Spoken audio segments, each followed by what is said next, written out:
purpose that drives innovation and possibilities that shape the future of renewable energy sector. That's the energy of Intersolar 2026. And today we are here at the stall of Raison Solar for having a thoughtful conversation. Welcome to Renewable Mirror, sir. Thank you. So, sir, can you please tell us about like backward integration of Raison Solar? Like, what is the USP of Raison Solar in backward integration? Okay. Myself, Mukund Goti, Deputy General Manager, Sales Pan India. रेजोन आज सिर्फ solar panel manufacturing में ही नहीं है. आज की date में रेजोन एक group of companies बन चुका है जिसमें हम लोग बैकवर्ड इंटीग्रेशन भी कर रहे हैं as well as forward integration भी कर रहे हैं.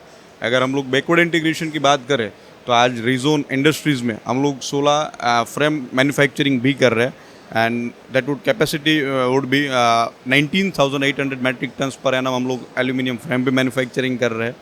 सभी को पता है कि 1 जून 2026 से ALCM कंपलसरी हो रहा है, तो उसके लिए भी हमारे पास बैकअप प्लान ऑलरेडी रेडी है. 5.1 गीगावाट सोलर सेल मैन्युफैक्चरिंग भी हम लोग ला रहे हैं जिसका ऑलरेडी 80% कंस्ट्रक्शन भी हो चुका है और होपफुली वो जुलाई या अगस्त तक हमारा सेल लाइन भी चालू हो जाएगा. इन्हीं के साथ रीजोन इंजीनियरिंग करके अपना अनदर फॉर्म है जिनमें हम लोग मॉड्यूल माउंटिंग स्ट्रक्चर भी मैन्युफैक्चरिंग कर रहे हैं. और आने वाले टाइम में हम लोग काफ़ी और भी बैकवर्ड इंटीग्रेशन प्लान कर रहे हैं कि हमारा इन हाउस EP मैन्युफैक्चरिंग भी होगा, जंक्शन बॉक्स मैन्युफैक्चरिंग भी होगा. जैसे आपने सेल मैन्युफैक्चरिंग वगैरह के बारे में डिस्कस किया, तो जैसे कि गवर्नमेंट, इंडियन गवर्नमेंट जो है पॉलिसीज़ में बहुत सारे चेंजेस ला रही है, जैसे DCR, नॉन DCR बहुत ही हॉट टॉपिक है अभी रिन्यूएबल एनर्जी सेक्टर में. तो आपके क्या ख्याल हैं उस बारे में? नहीं, गवर्नमेंट बहुत ही एक अच्छा इनिशिएटिव ले रहा है कि भाई मेक इन इंडिया को हम लोग किस तरह से प्रमोट करें.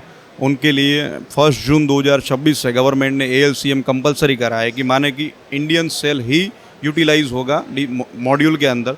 और इसी के लिए हम लोगों ने भी प्री प्लान करके रखा है कि फेज़ 1 में हम लोग 5.1 गीगावाट सोलर सेल मैन्युफैक्चरिंग ला रहे हैं. जैसे कि हर एक्सपो में और इंटरसोलर एक one of the biggest event for renewable energy sector, और जहाँ पे सारे बूथ एक अलग ही स्टोरी बता रहे होते हैं अपनी जर्नी की. तो रेजन सोलर की क्या जर्नी रही है अभी तक, लास्ट ईयर से लेके अभी तक, और फ्यूचर में किस तरीके से और एक्सपेंड करने वाला है?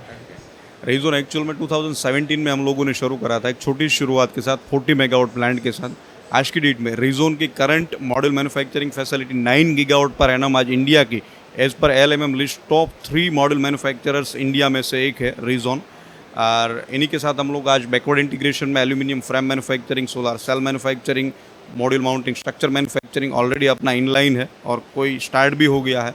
और आने वाले टाइम में हम लोग EP manufacturing, junction box manufacturing भी स्टार्ट करने वाले हैं और इवन इन्वर्टर में भी हम लोग आने वाले हैं. सस्टेनेबिलिटी एक ऐसा फैक्टर है जो कि रिन्यूएबल एनर्जी सेक्टर में बहुत ही मायने रखता है. तो रेजन सोलर किस तरीके से कंट्रीब्यूट कर रहा है इकोनॉमी में सस्टेनेबिलिटी के थ्रू? हम लोग इस तरह से मतलब हमारा MD का मिस्टर चिराग भाई नाकरे ने हार्दिक भाई कोठिया का एक ही विज़न है कि हम लोग रिन्यूएबल एनर्जी को किस तरह से प्रमोट कर पाए.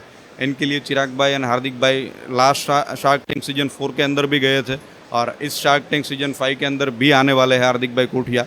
और वहाँ पे एक ही मोटो है कि भाई नई स्टार्टअप कंपनियों को भी हम लोग किस तरह से सपोर्ट कर पाए और इंडिया को रिन्यूएबल एनर्जी में आगे किस तरह से बढ़ा पाए.